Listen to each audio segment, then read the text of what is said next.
শুভ দুপুর বন্ধুরা, তোমরা সবাই কেমন আছো?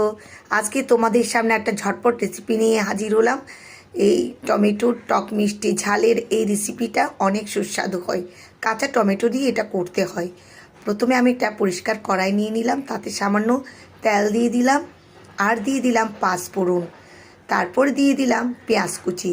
পেঁয়াজ কুচিটা একটু ভালো করে ভেজে তাতে দিয়ে দিব আলুটা সামান্য ভাজা হওয়ার পরে তাতে দিয়ে দিব টমেটো কুচি।